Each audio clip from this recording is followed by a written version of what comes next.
Alors là, accrochez-vous, parce que ce qu'on va vous raconter dans cette vidéo, c'est pas juste de l'actu musicale, c'est du cinéma en 4D.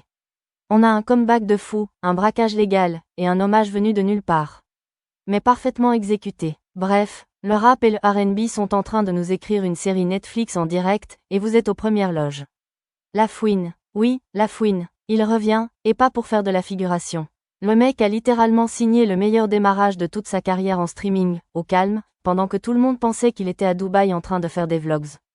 Gims. Oui, Gims, lunettes noires, air déterminé. Sauf que là, il n'est pas en studio, ni en feat international. Non, il est devant les locaux de la SACEM, façon, c'est ici qu'on encaisse, non? Un braquage symbolique, tout en humour, mais avec un fond très sérieux. Le gars veut récupérer ses droits, et il le fait savoir. En story Insta, bien sûr. C'est 2025. Et puis là, plot twist intergalactique. Usher, la légende du R&B, Monsieur Slow Jam, est sur scène à Paris, et pendant qu'il descend dans la fosse, au plus près du public. Devinez ce qu'il balance dans les enceintes?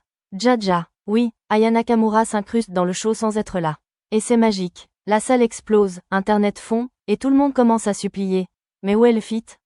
3 histoires, 3 artistes, 3 ambiances. Mais un seul point commun, le game français et francophone est plus vivant que jamais.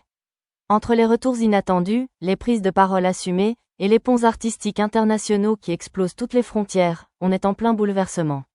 Et vous allez tout comprendre, ici, maintenant. Alors si t'as cliqué sur cette vidéo en te disant « Ouais, c'est qui Usher déjà ?» ou « La Fouine, il rappe encore ?» Crois-moi, tu vas sortir d'ici avec un tout autre regard. On va parler chiffres, sons, punchlines, business, et surtout, on va kiffer.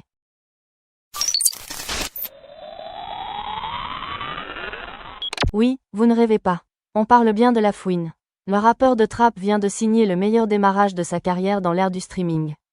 Et franchement, fallait le voir venir. Parce que là, c'est du très, très lourd. Il y a encore quelques années, on le croyait un peu en retrait.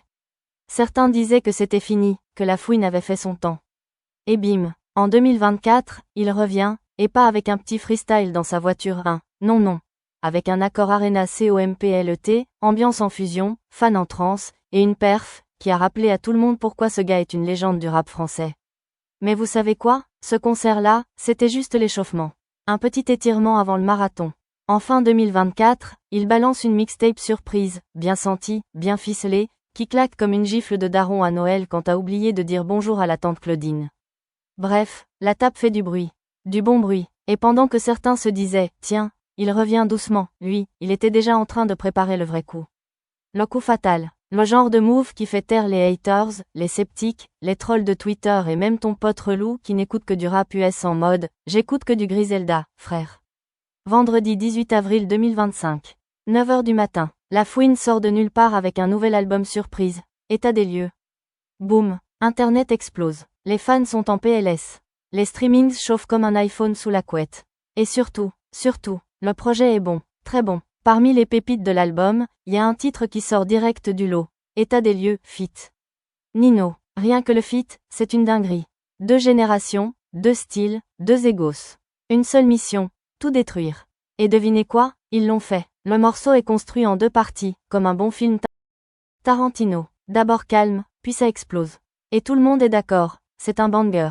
Résultat, les chiffres parlent. Le morceau fait le meilleur démarrage de toute la carrière de La Fouine dans l'ère du streaming. On parle de classement costaud. 11e sur Deezer, 12e sur Apple Music, 14e sur Spotify. Oui, 14e sur Spotify, en 2025, avec toute la concurrence? C'est pas un retour, c'est une reconquête. Les fans sont en feu, les réseaux en ébullition. Certains crient au retour du roi, d'autres demandent direct une tournée, et franchement, au rythme où vont les choses, le single d'or, il est déjà en train d'être gravé. Peut-être même que le platine est en train de préchauffer. Alors, dites-nous en commentaire, vous l'avez écouté cet album? C'est quoi votre morceau préféré?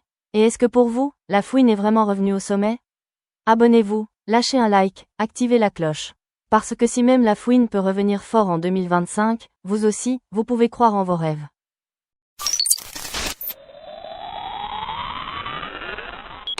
Où est l'argent? Non, ce n'est pas le début d'un film de braquage. C'est Gims. Oui, Gims, en 2025. Devant la SACEM. En mode Ocean's 11 mais version musicien énervé. Et croyez-moi, il ne rigole qu'à moitié. Ce mardi 18 avril 2025, pendant que toi t'étais probablement coincé dans les embouteillages ou en train de te battre avec une machine à café, Gims, lui, sort son téléphone, active la caméra et balance la punchline la plus simple mais la plus puissante de la journée. Où est l'argent? Une phrase que ton banquier a sûrement déjà entendue, mais quand ça vient de Gims, ça tape la SACEM, tranquille, comme si c'était chez lui. Manquait plus qu'un fond sonore dramatique et un plan drone, et on tenait le trailer de Gims, la vengeance des royalties. Mais attention, ne vous méprenez pas. Derrière la blague, y a un vrai fond. Parce que Gims, c'est pas juste un chanteur qui fait des refs différemment. Le mec entre en or massif. C'est le mastodonte de la scène francophone. En 2025, il est officiellement sur le podium des artistes les plus streamés accent aigus d'Europe. Juste derrière Central CEE. Devant tout le monde, tout style confondu. Et devinez quoi? Il n'a même pas eu besoin des flammes pour ça. Chaque single, chaque couplet, chaque refrain devient une certification. Or, platine, diamant. Si les disques étaient des Pokémon, Gims aurait déjà complété le Pokédex 2 fois. Alors oui, forcément, au bout d'un moment, tu veux voir la couleur du chèque. Et c'est là que Gims fait ce que personne n'ose faire. Il ne passe pas par son manager, il ne passe pas par un avocat. Non, il prend son iPhone, il met ses plus belles lunettes noires, et il se filme en train de réclamer son argent à la SACEM comme si c'était la finale de Koh-Lanta et que la cagnotte n'avait pas été versée. Résultat, les réseaux sociaux s'enflamment. Tout le monde partage la vidéo. Les fans rient, les haters se calment, et certains osent même faire des montages où Gims braque une banque avec Maître Gims, l'un chantant pendant que l'autre compte les billets. Mais au-delà de la blague, c'est là qu'on comprend la vraie force de Gims. C'est pas juste un chanteur. C'est une marque, une machine, un stratège. Il a compris les codes. Il sait que l'image, le timing et l'humour, c'est aussi important que le flow. Il domine les charts, il amuse les foules, il fait parler, et il montre que même au sommet, tu peux toujours réclamer ton dû, avec panache. Alors, vous en pensez quoi? Est-ce que c'est du génie marketing? Une vraie réclamation déguisée en sketch? Ou juste Gims qui s'ennuie entre 2 hits à 1 million de streams?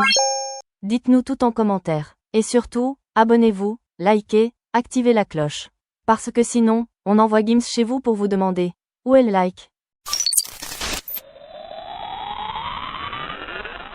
Imagine la scène. T'es dans la fosse, t'as payé 90 balles ta place pour voir Usher, le Usher, Mr.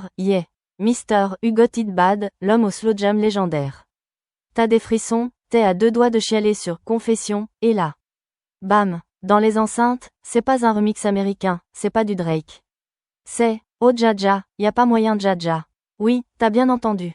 En plein concert, Usher a balancé « Jaja » d'Aya Nakamura à l'Accor Arena.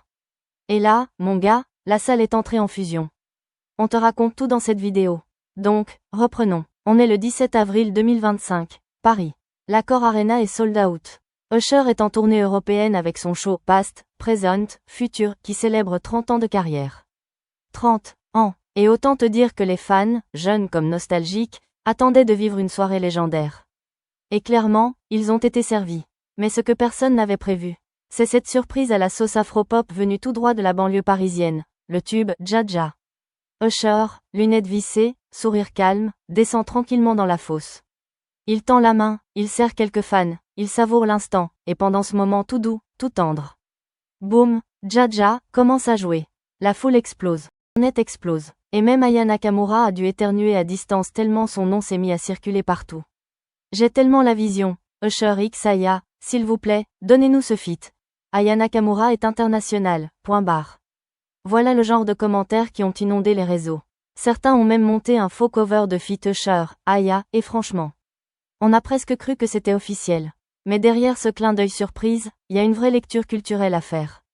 Parce que ce petit extrait de 20 secondes, c'est pas juste un délire d'artiste. C'est un message fort. Aya Nakamura, aujourd'hui, c'est pas juste la meuf qui chante en verlan.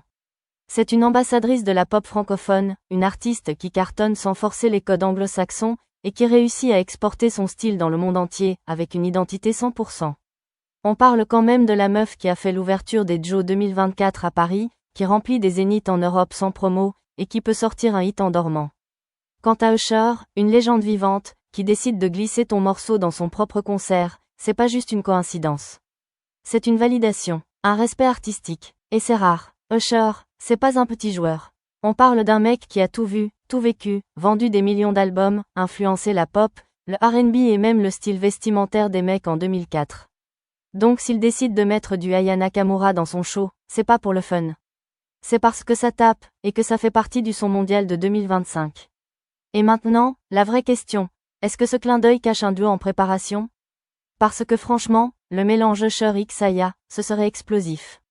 Un groove R&B bien lourd, des paroles à double sens, un clip entre Atlanta et Paris. Imagine le niveau de style, d'énergie, de sensualité. Ce serait le crossover de l'année.